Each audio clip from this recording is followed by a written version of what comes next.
aquel tiempo, cuando terminó Jesús de hablar a la gente, entró en Cafarnaúm. Un centurión tenía enfermo, a punto de morir, a un criado a quien estimaba mucho. Al oír hablar de Jesús, le envió unos ancianos de los judíos para rogarle que fuera a curar a su criado. Ellos, presentándose a Jesús, le rogaban encarecidamente: merece que se lo concedas, porque tiene afecto a nuestro pueblo y nos ha construido la sinagoga. Jesús se fue con ellos. No estaba lejos de la casa cuando el centurión le envió unos amigos a decirle: Señor, no te molestes, no soy yo quien para que entres bajo mi techo. Por eso tampoco me creí digno de venir personalmente. Dilo de palabra y mi criado quedará sano. Porque yo también vivo bajo disciplina y tengo soldados a mis órdenes. Y le digo a uno, ve y va.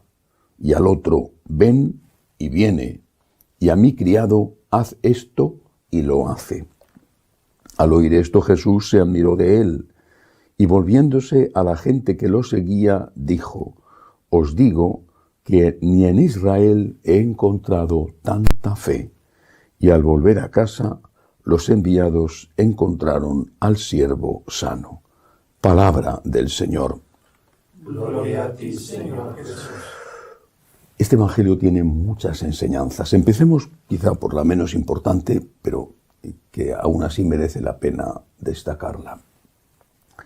Con frecuencia nos dicen los protestantes, sobre todo algunas sectas, pero bueno, los protestantes en general, que nosotros, los católicos, adoramos a la Virgen y a los santos, que los adoramos porque los veneramos. Ellos consideran la veneración, es decir, el respeto, con la adoración. Bueno, una persona con un mínimo de cultura sabe que eso no es igual, lo dicen.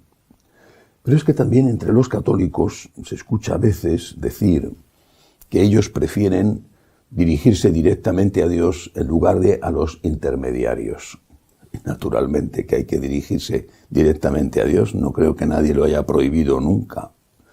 Todos los católicos rezamos ante el sagrario, bueno, muchos católicos, otros por desgracia ya no creen en lo que hay en el sagrario.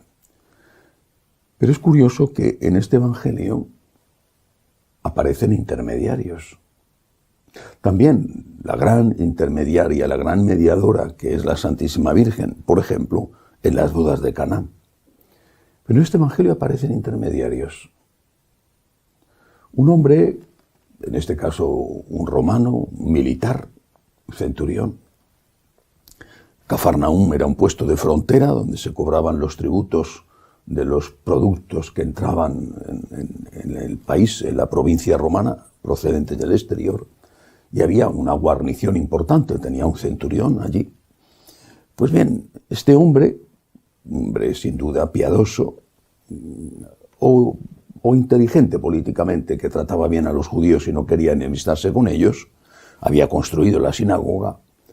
Este hombre sabe que él no es digno de presentarse ante Jesús y desde luego sabe que Jesús no debe entrar en su casa, porque conocía las costumbres judías y sabía que si un judío entraba en casa de un romano, quedaba deshonrado, quedaba manchado desde el punto de vista de la purificación legal tan importante para los judíos. Era como un pecado. Entrar en casa de un romano estaba considerado un delito contra la ley. Tenía después que purificarse. Bueno, como sabía eso, necesitaba pedir un favor, sabía que no podía ofender a Jesús, y manda intermediarios. Y primero manda a unos hombres, unos ancianos del pueblo, por lo tanto judíos, personas estimadas en la comunidad y a los que Jesús seguramente conocía y respetaba. Sería el equivalente, digámoslo así, a los santos. No les manda a ellos que intercedan. Podía haber ido directamente él a Cristo, en la calle, ¿no? Porque en la calle sí podían hablar a una cierta distancia, no se podían tocar, pero sí podían hablar. Y podía haberlo dicho. Y sin embargo manda a alguien que interceda. Cuando nosotros pedimos a los santos que intercedan, ¿Estamos haciendo esto? Y a Jesús no le molestó, no le dijo a estos enviados, estos buenos hombres judíos, respetados, no les dijo, no, vosotros no tenéis nada que decirme. Si quiere él decirme algo, que venga él. No le dijo eso. Aceptó sus súplicas y siguió andando hacia la casa del romano, hacia el cuartel, me imagino. El romano estaba asustado, veía que se acercaba y mandó una segunda comitiva, otros emisarios, en este caso dice amigos suyos, no especifica si eran judíos o eran también paganos como él. No quería que Jesús se manchara entrando en el cuartel romano. Fue un gesto de bondad, de amor por parte del centurión. Y Jesús acogió ese gesto, no siguió adelante, sabía lo que significaba entrar en un cuartel y curó a su criado. Lo que me interesa destacar, en primer lugar, es que el Señor acepta los emisarios, los intermediarios. Claro que puedes hablar con Jesús, lo hacemos todos los días. Y con el Padre, ¿es que acaso nos rezamos los católicos un montón de veces al día el Padre Nuestro? Entre otras cosas, por ejemplo, cuando rezamos el rosario. Pero una cosa no quita la otra. Esos intermediarios son especialistas. Por ejemplo, tienes a alguien enfermo, moribundo, pide a San José que tenga una buena muerte, por ejemplo. Estás sin trabajo, pues, entre otros, acude a San Pancracio, por ejemplo. Hay un problema que es gravísimo de resolver, ¿por qué no le pides a San Judas? Por poner 3 ejemplos. Son especialistas, son intermediarios, son esos hombres adultos, ancianos, dice el Evangelio, de buena fe, de buena familia, de buenas costumbres, a los que Jesús respetaba, los santos. Y naturalmente, la gran mediadora, la Santísima Virgen María. El mejor ejemplo de todos fue el de las bodas de Caná. Dicho esto, que me parecía importante recordarlo, vamos al contenido de esa frase larga que los amigos del centurión le dicen a Jesús. No se lo dice él, se lo dicen ellos a través de él. Le envió unos amigos a decirle: Señor, no te molestes, no soy yo quien para que entres bajo mi techo.